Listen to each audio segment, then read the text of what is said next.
appreciate it. I learn something every time I watch you. And now you do get a lot of your frames from Higby, right? Yeah, this one is one. This is one of his. This one Yes. is Yeah. the mini towels.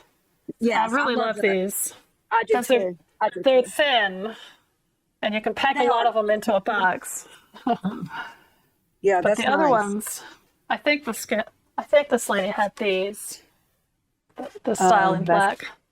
That's real And pretty. and King of Frame has these too, but mostly I get them from jfm.net. Okay. I have not tried the non-reflective glass yet. I Oh, suppose you cut your own, don't you? yeah.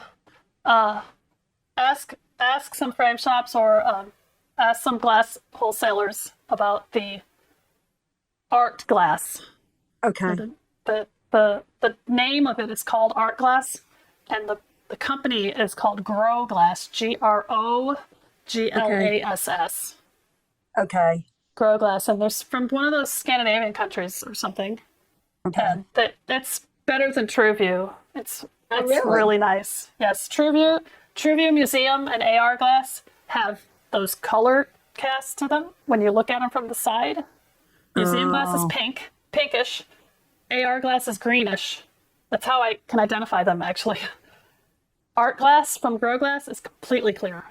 And they used to call it water white because it's completely clear. It's white. It's got no color cast. It's called from where? Grow Glass? Grow Glass. Groglass. Look it up. Growglass.com. And then you can probably find some distributors or whatever from their website. Okay. Here's a tip for you if I haven't told you this before. Sometimes I'll say this. I'll say this in workshops.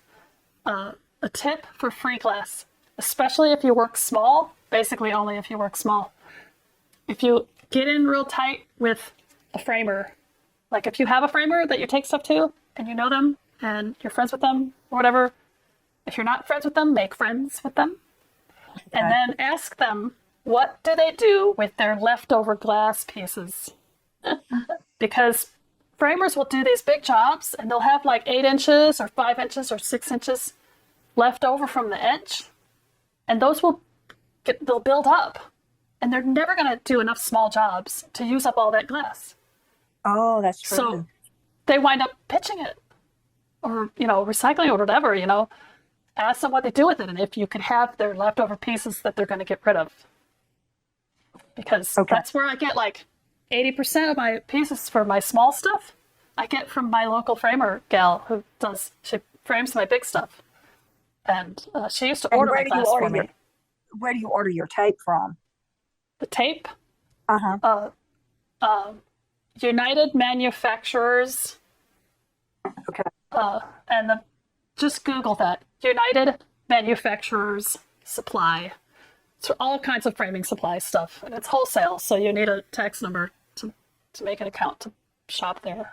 But yeah, which is pretty good prices. Okay.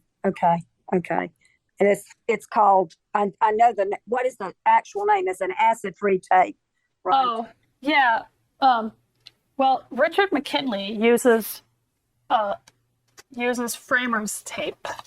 Richard McKinley uses a framer's tape, and it's white, and it's really flexible, and it goes on. It looks kind of plasticky on the outside. I saw him use that on his blog, and I got this one time, and it's okay. It'll work. I prefer, because I've always been using this. The brand is called JLAR. Okay. JLAR tape. This is just got a little bit left on it. It's usually pretty thick, and you can see all the way through it. Yeah, I like that because as far as consistency. Mm-hmm. Yeah, I don't like it to show because if it catches the light just right, you can see the edge of the tape. Unless you keep it back behind that quarter-inch edge. Okay. But they're both about the same, like consistency of ease of use. Like flexibility and stuff. They're both very similar. But anything that's acid-free. They look so pretty with that glass on them that you do. Oh, they yeah. Really do. Yeah, I never looked back. There was another artist that when I was before I had done any art shows, and I was looking at this guy's work, and he used that glass. I'm like, wow, your display is so nice. These look so good. He told me about the glass, and he says, you gotta use it. You just gotta use it.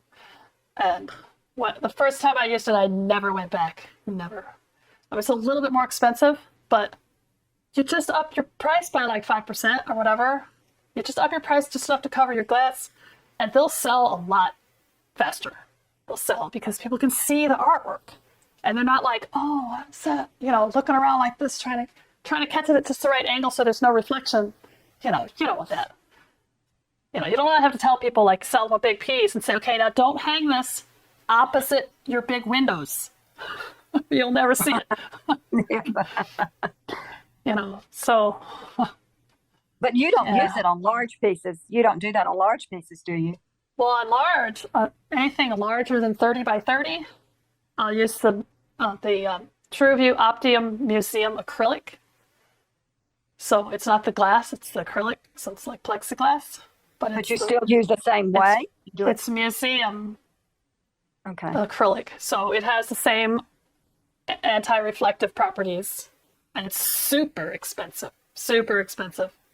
It's like a 36 by 36 piece of Optium will be about $400.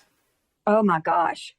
But if you put a 36 by 36 piece of glass in a painting, in a frame, I can't lift it, but I can't hang it. I can't lift it by myself.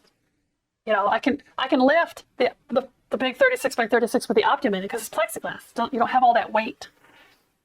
Plus, how much are you going to charge for a 36 by 36 painting? It's going to be a lot. So I figure the person that's going to shell out that amount of money for like my 36 by 36 is now somewhere around 5,000 to 6,000. So that encompasses the cost of that Optium. And then it's also a good selling point. Because you can say this is the best there is. This is what museums use. Because it's true. And do you still yeah. But you mat those, correct? Or you still use the... I use spacers. Okay. I use spacers on anything bigger than about 12 by 12. Okay. Mainly because I like how they look. Uh-huh. And, but I'm just too lazy to do it on all the small ones. Well, I think the small ones look great. The higher price, the larger the painting, the higher the price. Therefore, it's worth my time to take the time to put the spacers on it when I'm framing it. Mm-hmm. Well, I have time to learn all that, so. Yeah. Well, thank you so much. Sure, no problem. Thanks for coming. Those are all the good questions. Have a good week. Yeah, you too. Get some rest. Bye. Bye.